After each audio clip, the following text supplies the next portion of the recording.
Salut à tous et bienvenue pour cette nouvelle vidéo pour RCF1. Aujourd'hui on va faire un sujet un petit peu plus technique puisqu'on va monter ensemble le différentiel à pignon de chez Phoenix Racing. Donc dans cette version là on a pris une version impériale comme c'est marqué ici. Donc c'est une version qui s'adaptera donc sur les X-Ray, sur les serpents. Ce genre de châssis. Qu'est-ce qu'on a d'autre dans le même genre en impérial? On a du Shepherd. Voilà, en grosso modo. Et puis ils ont une version aussi métrique, hein, donc qui s'adaptera plus au châssis type Tamiya, WRC. Voilà, donc on va regarder un petit peu ce qu'il y a dans le contenu du package. Hop là, donc qu'il faut savoir qu'il y a un petit manuel, bien sûr. On va détailler un petit peu ce qu'il y a dans le contenu. Donc le manuel, c'est pas compliqué, hein, ça va être une vue éclatée du montage. Il n'y a pas beaucoup de pièces, hein, donc pour le montage, ça va aller assez vite. Donc on aura la vue éclatée du montage, avec effectivement des références des pièces ici. Et puis quelques astuces de montage pour avoir un diff qui marche bien, donc que ce soit au niveau des roulements, des planétaires, voilà, donc des satellites, pardon. Je sais pas pourquoi je dis planétaire. Et puis on aura quelques préconisations sur l'utilisation de la graisse, etc. Donc voilà, on va regarder un petit peu, on va regarder ça sous le coude, hein, de toute façon. Ça pourrait être utile, même si bon, il n'y a pas vraiment de difficulté. Donc il y aura un axe, donc je pense que c'est un axe alu, hein. J'ai l'impression que c'est un axe alu, ça a l'air assez léger. Hop, on aura donc une série de pièces, un petit autocollant, un Phoenix Gear Diff, donc le différentiel. Ah, ils m'ont mis un petit peu de pub, hop là, si je m'embête dans les fils. Ils m'ont mis aussi un petit peu de stickers aussi, si vous voulez décorer vos F1, ça peut être pas mal. Et puis dans le diff en lui-même, hop, donc on va regarder ça ensemble. Donc en gros, c'est comme sur un diff normal, hein, il y a deux flasques. Donc on va voir à l'intérieur, je sais pas si on vient la mise au point, on va voir tout le passage avec les petites dents ici. Donc ça c'est côté support moteur. La côté roue, on va retrouver la même chose. Ah non, c'est l'inverse, ça c'est côté support moteur, là c'est côté roue, j'inverse. Et puis on va retrouver une couronne. Alors donc ici j'ai pris une couronne en 64. Donc c'est plutôt une petite couronne. Donc il faut savoir qu'ils font aussi des couronnes en 48 dp, hein, si vous voulez quelque chose de plus résistant. Donc je crois en 48, ils ont 66 dents et 77 dents. Il n'y a pas entre les deux. Donc il faudra voir, hein, suivant la place que vous avez sur votre pod si vous partez plutôt sur une petite ou une grande couronne. Et puis on va retrouver là tout ce qui est vissé. Si je commence à me perdre, ça va le faire. Voilà. Donc des vis tentatives, ça aucun souci. On va retrouver les 4 satellites ici. 4 petits pignons. Donc l'hexagone, la sortie de diff. Ça va être côté axe. Bon, on va monter tout ça, hein, tranquillement. Avec des rondelles Grover, une rondelle de blocage et puis des roulements à billes. Donc pas vraiment de difficulté, je pense. Si vous connaissez un petit peu déjà le montage des diff F1, c'est pas très différent, hein. Il y a juste les engrenages à mettre à la place des billes en gros, hein. Mais bon, le montage c'est à peu près la même chose. Donc on va commencer par monter donc sur, je prenne des bons outils déjà. Donc sur l'axe, on va monter tranquillement, donc avec des vis en tête. Donc ici on a sur l'axe on a un petit méplat ici. Donc on va venir visser sur ce méplat ici. Alors je crois qu'il y a une, voilà, faut faire attention, il y a un petit épaulement. Je sais pas si on verra bien, voilà, il y a un petit épaulement ici là. Donc ça va être côté support moteur, hein, côté roulement en fait. Et l'autre, ça va se mettre donc dans ce sens-là. Faire bien attention à ça. Donc ils ont prévu apparemment 2 trous. Si jamais on en foire un, ça peut être intéressant. Vous voyez un petit peu de place pour le serrer. Donc moi je vais le serrer au plus près du roulement, comme ça on aura un petit peu plus de filetage de ce côté-là. Ensuite, donc on va mettre, hop, si je prends les bonnes pièces c'est mieux. Donc la partie qui vient monter dessus. Là-dessus, pas de difficulté. Ensuite, on va mettre, alors dans quel sens y mettre les pignons?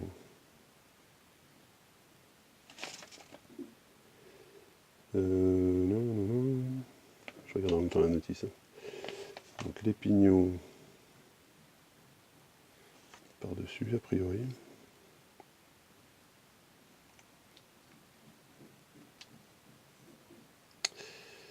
Je ne sais pas du tout. Ouais, c'est vrai que ça a mérité d'être un peu plus clair. Parce qu'en fait, on le voit sur la notice, hein, donc c'est pas tout à fait les mêmes couronnes. Ici, les couronnes étaient plus petites au niveau des dents ici que sur cette version. C'est une version 2 en fait des couronnes. Par contre, ce que j'arrive pas à voir, si c'est ça. Apparemment, ils mettent les pignons de ce côté-là. Donc on va mettre les pignons. Ah oui, il y a un truc important à voir d'abord, avant de mettre les pignons. C'est la longueur des pignons. En fait, il faut que vous voyez que les petits satellites soient super libres dans le montage. Vous voyez, là, c'est pas super libre, donc il faudra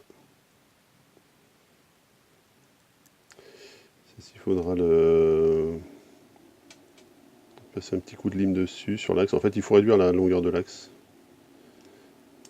autour du pignon. Voilà. Ça, pas de souci.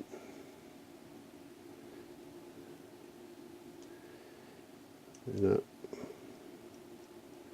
c'est un peu juste aussi. Donc on va faire une petite pause dans cette vidéo. Je vais mettre un petit coup de lime, hein, tout simplement, hein, sur le bout de l'axe. Donc ils préconisent, eux, dans la notice ici, hein, de bien faire attention que le pignon fasse 8,8 mm. Donc moins de 9 mm, 8,8 c'est la taille préconisée. On va pouvoir mesurer ça avec un pied à coulisse. Donc on va tester ça de suite. Je veux faire je vais pas vous montrer comment on va mettre un petit coup de lime, et puis on revient tout de suite après. Ok, donc on revient un petit peu après avoir limé donc les satellites, hein, donc on les a diminués, on les a passés à 9 mm, hein, donc là on a des satellites qui sont parfaitement libres. Juste un petit point, alors je ne sais pas si c'est la version que j'ai eue, mais le roulement en fait qui est livré avec, qui va sur l'axe, donc ici là, donc en fait il rentre pas bien. Je pense qu'il y a un petit souci au niveau de la fabrication du roulement ou de l'axe, hein, où l'axe est un petit peu épais, mais bon j'ai essayé avec d'autres roulements, il y en a qui passent. Donc j'ai dû limer un chouïa ici, l'axe en fait pour réduire un petit peu le diamètre. Ça passait toujours pas, et puis j'ai retrouvé en fait un autre roulement de la même taille, hein, qui passe beaucoup mieux. Vous voyez, donc il y a un petit souci je pense dans cette pièce là, ce petit roulement là, donc c'est de l'impérial, hein. Donc c'est un quart de pouce, donc je ne sais pas, faudra voir est-ce que je suis tombé sur une mauvaise pièce ou pas. Donc à revoir pour ce petit problème là. Et puis donc je vous l'ai dit, les satellites, une fois qu'ils sont montés, c'est impeccable. Donc on va remonter l'hexagone comme je l'avais mis tout à l'heure. Hop. Je vous l'ai dit. Au max, voilà. On remet la flasque. Choc le roulement. Voilà. Ensuite on vient mettre notre couronne et ses satellites. Voilà. Et donc là on a quelque chose qui est super fluide. Allez, si j'en perds, ça va pas le faire. Hop. Ok, je l'ai retrouvé. Donc voilà. Donc quelque chose qui est relativement fluide.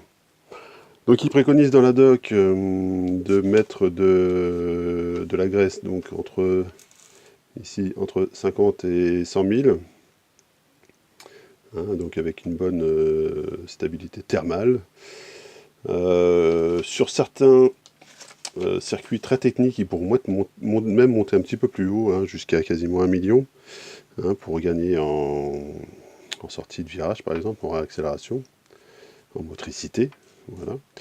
Donc moi j'ai de la 50 000 sous la main, on va partir là-dessus.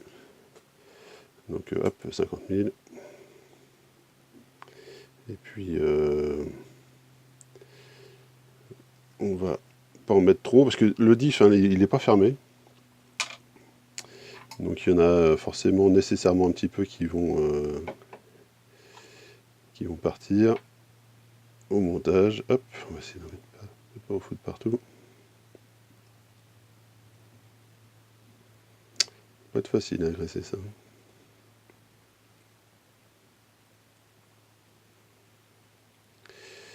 Voilà. Alors comme la 50 000 c'est bien épais. Alors on pourra en mettre sur le...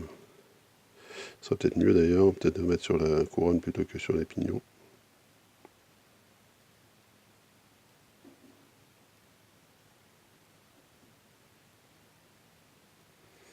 Ouais, on va faire plutôt la couronne. De toute façon, hein, à tourner, ça va se répartir ensuite, hein, donc là-dessus, il n'y a aucun souci. Donc on va en mettre sur la couronne un petit peu partout. Ouais, c'est pas... Comme je vous l'ai dit, une fois que ça va rouler, ça va s'appliquer bien comme il faut. Surtout toutes les couronnes. On va pas mettre des tonnes, ça sert à rien. Le but du jeu, ça va être non seulement donc, de réduire les frottements, mais également d'avoir une certaine viscosité du diff, hein, qui nous permettra de motricer un peu plus.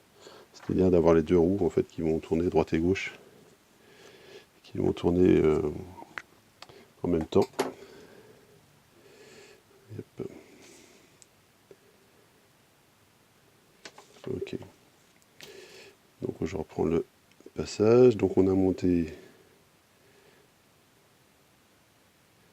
Voilà. Et puis on va bien l'appliquer. Impec. Je vais mettre un petit peu plus de lumière. Voilà. Donc là on entend qui colle partout.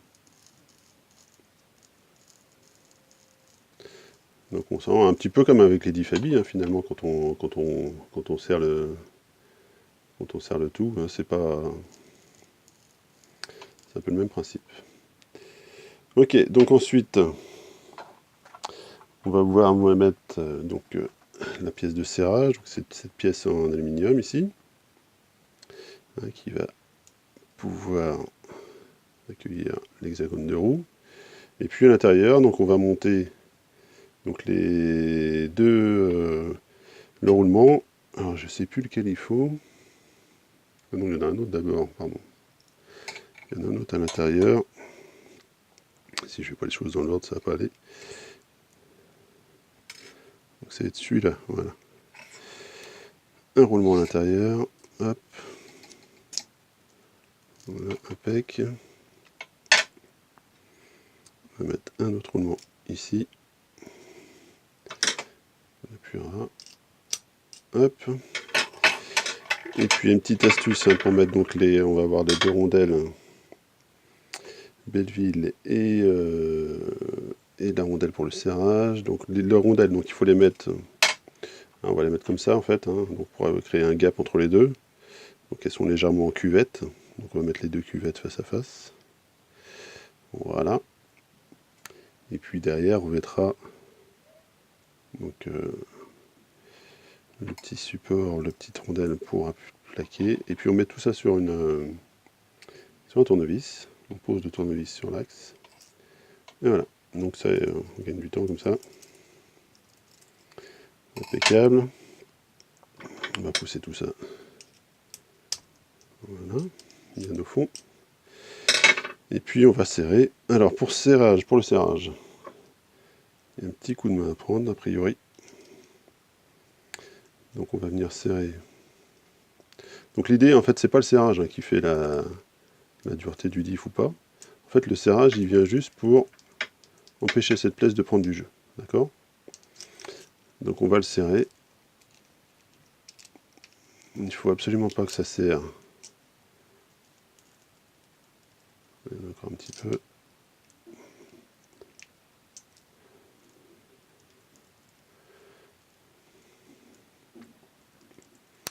Je crois que je suis en bout de... Je suis en bout de filetage là. Donc mon montage n'est pas bon. Ouais, je dois être en bout de filetage et j'ai encore un petit peu de jeu. Donc ça veut dire qu'il faudrait que je revienne un petit peu sur cette pièce là ici. Ok, bon, et bien on redémonte tout. Alors, on va pas tout sortir, ça sert à rien. Est-ce qu'on peut le choper par là? Ouais, on va pouvoir le choper par là.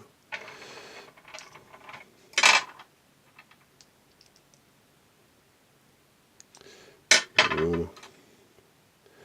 On va pousser un chouïa.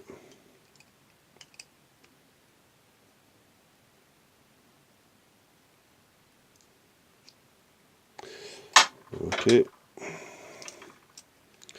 Donc il y a quand même un petit peu de précaution à prendre pour le montage, hein. C'est pas évident. Donc là il est trop serré. Donc après l'idée, ça va être de le desserrer jusqu'à ce qu'on ait un minimum de jeu sans serrer les planétaires. Donc là on est pas mal, on n'a pas de jeu quasiment. Alors c'est vraiment... Là on a trop de jeu. C'est vraiment au millimètre, hein. Donc on y va par, je sais pas, par 16e de tour, 8e de tour. Encore un tout petit peu. Voilà, là on est pas mal. Donc là on a un diff qui est bien serré, qui prend bien sa position. Pas de souci. Et puis qui n'a pas de jeu sur son axe. Bon voilà, avec un petit peu de patience on y arrive. Hein, c'est pas simple, il y a quand même des... Voilà, et puis il prend tout à fait ses positions. Donc il va se faire, hein, petit à petit, la graisse va faire son office.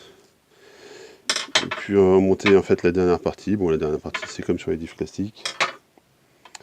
On va... hop, alors je vais le mettre d'abord.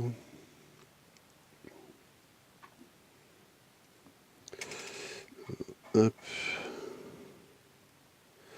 Donc c'est pareil, c'est une vis sans tête.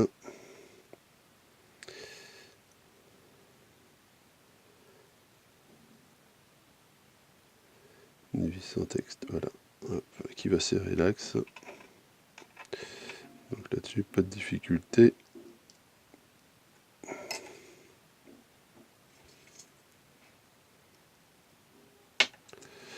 Voilà. On met l'axe, on serre la vis. Mon tournevis est peut-être un petit peu large, est-ce que j'ai plus fin? Oh. J'ai une clé plus fine. C'est toujours un peu la difficulté, hein, même sur les grandes marques, c'est toujours un peu chiant. Voilà, avec la bonne clé, c'est bon. Et on serre l'axe. Pas besoin de serrer comme une brute, ça sert à rien. Le but du jeu, c'est juste d'empêcher la pièce de sortir. Le petit axe de sortir, donc là-dessus, pas de difficulté. Donc voilà, le diff est prêt. Et puis on n'a plus qu'à tester, qu'à monter. Il n'y a pas de jeu, il est bien fluide. Donc là, voilà, on n'a plus qu'à tester sur la piste. Donc on va s'atteler à ça, faire une petite vidéo sur piste. On va monter ça donc sur une X-Ray, puisque c'est un format impérial. X-Ray X1, puis on va tester ça sur la piste du MSL en extérieur pour voir ce que ça donne. Et puis on se retrouve après, donc pour parler de mes impressions après roulage. Allez.